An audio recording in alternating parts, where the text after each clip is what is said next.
అడుగుతున్నాను అధ్యక్ష, మీరు అన్నారు మా మీద ఆరోపణ చేశారు మీ బడ్జెట్ స్పీచ్ లో. నేను అడుగుతున్నా, 15 నెలల కాంగ్రెస్ పాలనలో ఒక్క రూపాయి ఫీజు రియంబర్స్మెంట్ విడుదల చేశారా? ఇదేనా మీ దళిత గిరిజన బలహీన వర్గాల విద్యార్థుల మీద మీకున్న ప్రేమ అని ఆవేదనతో అడుగుతున్నాను అధ్యక్ష.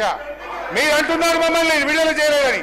అధ్యక్ష, 2 సంవత్సరాలు కరోనా ఉన్నా, దేశంలో పెద్ద నోట్ల రద్దు, ఆర్థిక మాంద్యం ఉన్నా 18,500 కోట్ల రూపాయలు ఫీజు రియంబర్స్మెంట్ కింద మేము విడుదల చేశాం. 18,500 కోట్లు వరుసగా ప్రతి సంవత్సరం ఫీజు రియంబర్స్మెంట్ విడుదల చేశాం. మీ మాటలు గమన్, చేతలు శూన్యం. 15 నెలల కాంగ్రెస్ పాలనలో ఒక్క రూపాయి ఫీజు రియంబర్స్మెంట్ విడుదల చేయకపోవడం ఇది చాలా చాలా బాధాకరం అధ్యక్ష.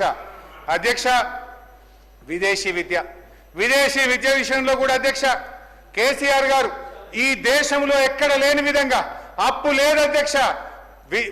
దళిత గిరిజన బలహీన వర్గాల పిల్లలు, మైనార్టీల పిల్లలు ఇలా డబ్బులున్న పిల్లల్లాగా అమెరికాలో, యూరప్ లో చదువుకోవాలని 20 లక్షలు గ్రాంట్ గా ఇచ్చి 6,000 మంది పిల్లలను 1,000 కోట్ల రూపాయల నిధులు ఇచ్చి చదివించారు అధ్యక్ష. కానీ ఈ ప్రభుత్వం వచ్చిన తర్వాత ఇవాళ సెకండ్ ఇయర్ ఫీజు కట్టలేక పిల్లలు చాలా ఆందోళన చెందుతున్నారు. ఆ ఫీజు రాక సెకండ్ సెమిస్టర్, థర్డ్ సెమిస్టర్ మధ్యలో ఆగిపోయింది అధ్యక్ష.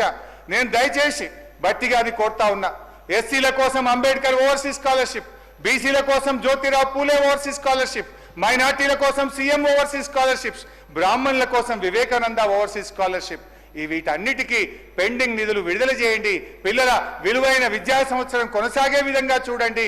కొత్త విద్యార్థులను కూడా ఎంపిక చేసి ఈ పథకాన్ని కొనసాగించాలని నేను బట్టి గారిని సవినయంగా ప్రార్థిస్తున్నాను అధ్యక్ష. అధ్యక్ష, ఉద్యోగ నియామకాలు అధ్యక్ష, బట్టి గారి బడ్జెట్ మీద నిరుద్యోగులు చాలా ఆశ పెట్టుకున్నారు అధ్యక్ష. అంటే కొత్త ఉద్యోగాలు ఇచ్చేది ఉంటే బడ్జెట్లో కేటాయింపులు పెరుగుతాయి కదా. కొత్త ఉద్యోగాలకు అనుగుణంగా ఒక్కొక్క ఉద్యోగికి 30,000 40,000 పెట్టుకున్నా అందులో కేటాయింపులు పెరగాలి. నేను కూడా చాలా జాగ్రత్తగా చూసినా, ఏమైనా పెట్టినరేమో, కొత్త ఉద్యోగాలు ఎన్ని ఇస్తారో చూద్దామని చూశాను అధ్యక్ష. ఏం పెరగలేదు అధ్యక్ష. బట్టి గారి బడ్జెట్ నిరుద్యోగుల ఎన్నో ఆశలు వమ్ము చేసింది అధ్యక్ష. పోయిన ఏడాది ఇవ్వలేదు, కనీసం ఈ ఏడాది అయినా ఇవ్వకపోతారా అని ఎదురు చూసిన నిరుద్యోగుల ఆశల మీద బట్టి గారు బకెట్ల కొద్ది నీళ్లు చల్లారు అధ్యక్ష. ఎన్నికల ముందు రేవంత్ రెడ్డి గారి నుంచి రాహుల్ గాంధీ దాకా అశోక్ నగర్ కు ప్రదక్షిణ చేశారు అధ్యక్ష. ఇది రాహుల్ గాంధీ గారు ట్వీట్ తెలుగులో పెట్టారు. ఆ రోజు ఏమన్నారు? తెలంగాణలో కాంగ్రెస్ ప్రభుత్వం ఏర్పడిన ఏడాదిలోపే 2 లక్షల నియామకాలను పూర్తి చేసి యువతకిచ్చిన మాట నిలబెట్టుకుంటాం. ఇది ఎవరు చెప్పారు అధ్యక్ష? కాంగ్రెస్ పార్టీ అగ్రనాయకులు గౌరవనీయులు రాహుల్ గాంధీ గారు చెప్పిన మాట. ఏడాది దాటింది అధ్యక్ష, 16 నెలలకు వచ్చింది. ఏమైంది మీ జాబ్ క్యాలెండర్?